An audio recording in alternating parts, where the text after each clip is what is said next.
Kanisa la KKKT Diocese ya Karagwe limetangaza kusikitishwa na taarifa za vitisho vya maisha alivyopokea mkuu wa diocese hiyo, Askofu Dr. Benson Kalikawe Bagonza, huku ikilani vikali vitendo hivyo vya vitisho kwa askofu huyo na kwa watu wengine vinavyokwenda kinyume na maadili, utu na haki za binadamu.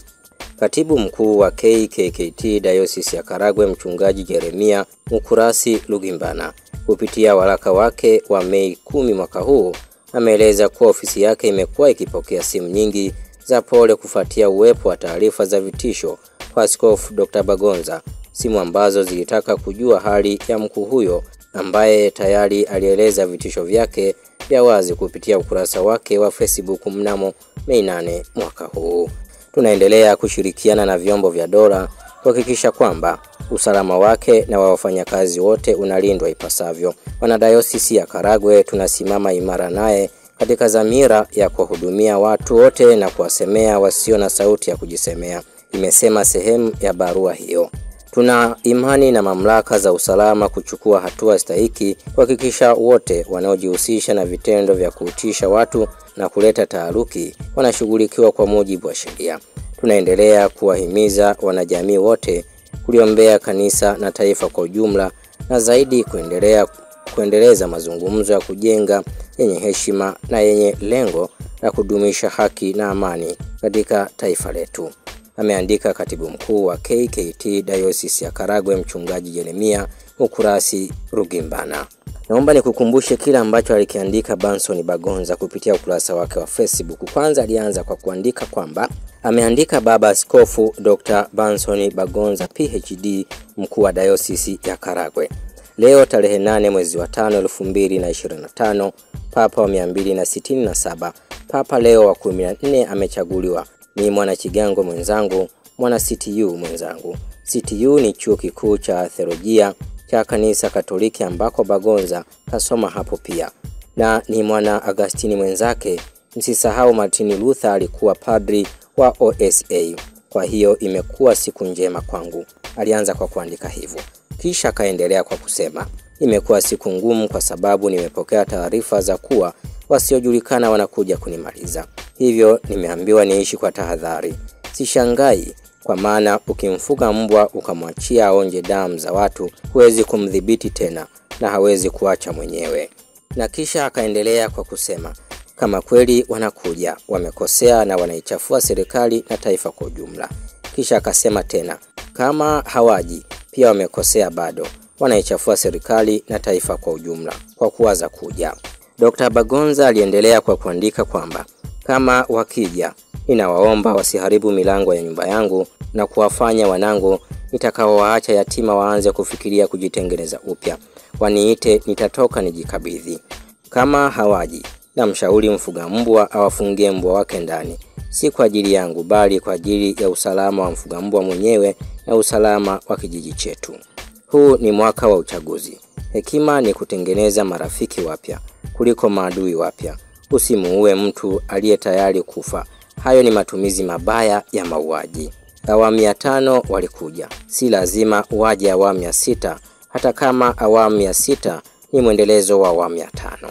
Iwe awamu ile au hii, hawa wasiojulikana ni waharibifu wa awamu zote mbili.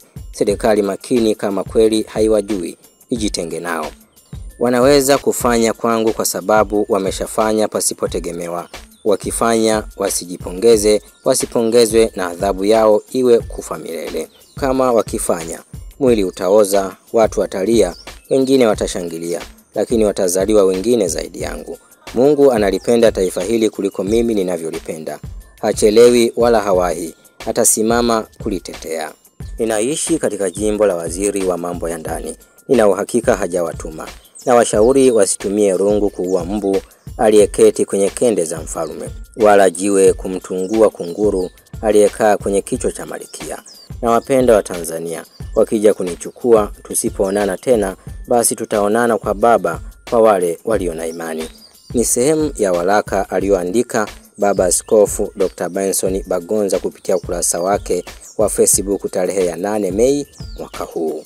Wakati hayo yanaendelea, wakili Onesimo Olengurumwa ambaye ni mwanaharakati wa kutetea haki za binadamu na mratibu wa kitaifa wa mtandao wa watetezi wa haki za binadamu Tanzania THRDC kupitia ukurasa wake wa X ametoa somo kuhusu masuala ya demokrasia akilinganisha mifumo ya demokrasia kati ya Tanzania na Uganda. Kwanza ameanza kwa kuandika, wale msioelewa kwa nini madai ya reform kwenye mfumo wa uchaguzi ni muhimu sana. Ni vyema kujifunza kwa wengine. Bahati mbaya swala la siasa na uongozi wa nchi tunadhani ni la vyama vya siasa pekee.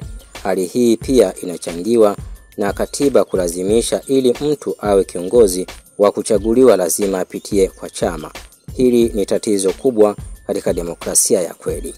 Sasa mkiangalia bunge la Uganda na bunge la Tanzania utaelewa kuwa Museveni ana afadhali sana.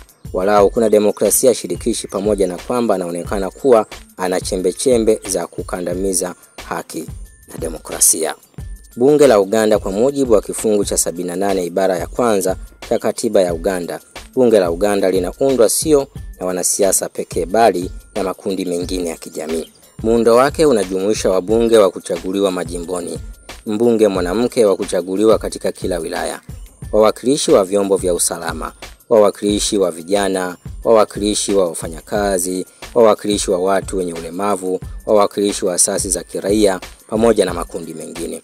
Katika bunge la Uganda kuna jumla ya wabunge 556 kama ifuatavyo. Wabunge wa majimbo wako 353, wabunge wa wilaya wanawake 146, wawakilishi wa vyombo vya usalama 10, wawakilishi wa vijana 5, wawakilishi wa watu wenye ulemavu 5, wawakilishi wa wazee 5, wawakilishi wa wafanyakazi 5 na makundi mengine 27.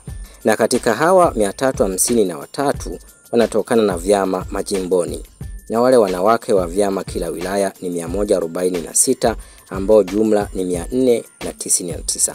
Wabunge 342 ni wa chama tawala NRM. Chama cha NUP cha Bobi Wine ambacho ndio chama kikuu cha upinzani nchini Uganda kuna viti 57. FDC viti 30, Jema kiti kimoja, UPC viti 11, PP kiti kimoja, DP viti 9. Kwa maana yake ni kwamba upinzani wana viti 157, makundi ya jamii viti 69. Kwa aina hii ya muundo, walau ni vigumu kumlaumu Museveni kwamba hapendi demokrasia. Jambo zuri zaidi ni kwamba bungeni hawapo wanasiasa pekee. Wapo pia wabunge ambao hawajatokana na vyama vya siasa. Swala la maboresho ya mfumo wa uongozi na mfumo wa uchaguzi hapa nchini ni muhimu sana kwa umoja na maendeleo ya taifa. Watu wote wenye mapenzi mema na nchi hii sidhani kama wanaona ni vyema kuendelea na mifumo hii kama ilivyo, kwa kuwa inapendelea kundi la wachache sana kushiriki uchaguzi wa nchi. Tusichoke kuonyesha na kudai katiba mpya itakayoleta mageuzi mengi hapa nchini. Viongozi watakao kuja kuomba madaraka tunapaswa kuambia kazi ya kwanza baada ya kupata uongozi mwezi Oktoba iwe ni kuendesha mchakato wa katiba mpya. Twende kwenye uchaguzi na makubaliano kuwa baada ya uchaguzi tutakuwa na mchakato wa katiba mpya. Tusisubiri kupata katiba mpya kwenye vita. Tupate katiba mpya tukiwa na amani na utulivu ili tuweze kuja na katiba imara zaidi, ameandika wakili Onesimo Olengurumwa kupitia mtandao wake wa X wakati akitoa somo kuhusiana na masuala ya demokrasia ya kweli. Hii ni Sky4 Media.